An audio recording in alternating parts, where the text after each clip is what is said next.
Welcome to HIPAA privacy training as part of your orientation. Whether you are working in a clinical or non-clinical area, it is important that you understand HIPAA and DCH's expectations. HIPAA is the Health Insurance Portability and Accountability Act of 1996. You are not expected to know what HIPAA stands for, but as a DCH employee, you are expected to know HIPAA is a federal law that has rules to protect a patient's privacy. DCH enforces this federal law through education, auditing and monitoring, and when necessary, through disciplinary action. Privacy rules tell us what we cannot do with protected health information. In a later slide, we will discuss the type of information that is considered protected health information, or what is commonly referred to as PHI. HIPAA is very strict in establishing when and under what circumstances PHI can be shared, how to inform the patient about privacy policies, and how an individual can use PHI. The most common method for informing a patient of their privacy rights is the Notice of Privacy Practices. This document is provided to our patients and is accessible on the DCH webpage. HIPAA provides certain specific patient rights. Patients have the right to request a restriction on how their medical information is used. Patients can request alternative forms of communications. For example, a patient can state, "Do not leave a message on my answering machine," or "Only contact me via my cell phone number." Patients have the right to access and receive a copy of their medical records. They can also have a full accounting of the disclosures. Basically, an accounting of disclosures tells the patient who has accessed his or her medical record. Patients have the right to request amendments to any medical information perceived as incorrect. Please note you as a DCH employee may go to medical records to request a copy of your records at no charge. If you access your records using your computer access, this is a violation of DCH policy, which subjects you to disciplinary action. What is the HITECH Act? Health Information Technology for Economic and Clinical Health Act. Basically, what you need to know is that the HITECH Act is HIPAA on steroids. Basically, HITECH has added additional guidelines for sharing or accessing protected health information. It clarifies the definition of a breach of protected health information and establishes penalty levels when a breach occurs. Enforcement is the responsibility of the Office for Civil Rights, and HITECH provides guidelines for reporting to the Office for Civil Rights. HITECH defines a breach as the acquisition, access, use, or disclosure of protected health information in a manner not permitted under the HIPAA privacy rules. What are some common privacy breaches? An RN snooping through a neighbor's medical record when the neighbor is not that RN's patient. A medical records employee gathering patient data on car accidents to provide an attorney in return for payment. Throwing away medical records in regular trash instead of using the shred-it bins provided employees, and the records are later used for identity theft. These examples not only violate federal law, HIPAA, but place the employee and DCH at risk of civil monetary penalties and criminal penalties. HITECH provides a notification process for breaches. The hospital is responsible for helping mitigate the harm because of a breach and reporting breaches to the Office for Civil Rights. The patient can sue DCH and the individual involved in the breach. Breaches are costly, and understanding your role to protect a patient's privacy should prevent such a breach. We've covered PHI, or what is commonly referred to as protected health information, but what exactly is PHI? It's individually identifiable information in any medium that identifies the individual, or there is a reasonable basis to believe the information can be used to identify the individual. Any medium means electronic, verbal, and written. Guard your words and actions. Don't talk about patients on elevators. Speak in a low tone in public places such as the cafeteria. Remember, you do not have to mention the patient by name to violate the patient's privacy rights. So what are some examples of PHI? PHI includes name, address, phone number, social security number, account numbers, date of birth, photograph, email addresses, in any of those combinations or individually. Remember, only the communications department should take photographs. Never take a photograph of a patient and/or your work area. Do not post photographs on social media. Do not discuss your patients on social media or blogs. We've talked about what HIPAA doesn't permit, but let's spend a little time talking about what HIPAA does permit. PHI can be released without prior authorization in the following situations. Reporting communicable diseases to state agencies. An example is reporting the number of flu cases, reporting suspected abuse, responding to court orders, reporting cases of suspicious death or suspected crime victims, treatment, payment, and healthcare operations, and specific law enforcement activities. Please talk to your supervisor if you have any questions related to permitted disclosures. The previous slide mentioned treatment, payment, and healthcare operations. In the healthcare world, this is commonly referred to as TPO. TPO does not require prior patient authorization. Healthcare providers can disclose without prior consent to other providers involved in the patient's care, insurance plans for payment purposes, and government agencies such as Medicare and Medicaid.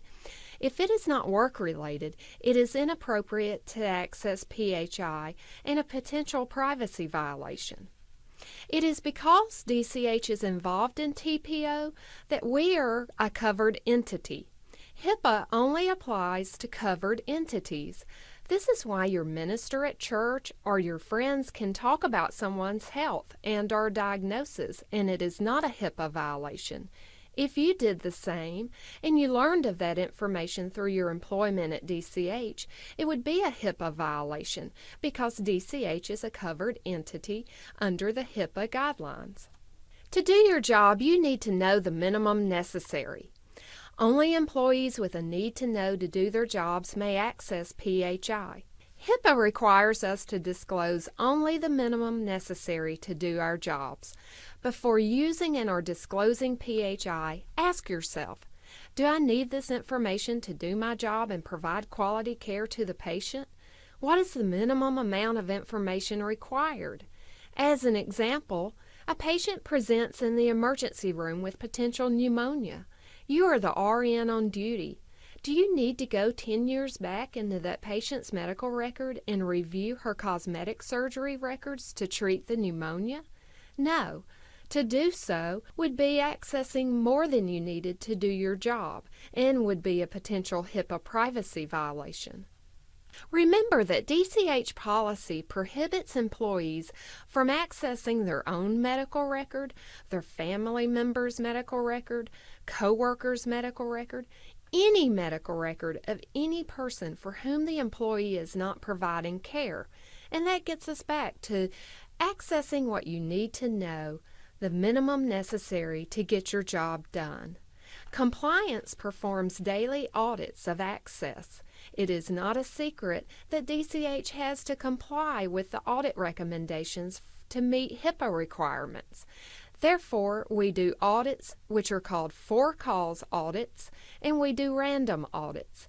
Improper access leads to discipline up to and including termination. Criminal and civil penalties apply to persons convicted of HIPAA violations. Security of PHI is emphasized by the HIPAA regulations. Security of PHI is our job here at DCH, so don't access unless you have a need to know. When you make copies, make sure they're necessary copies and don't leave copies left in the copier.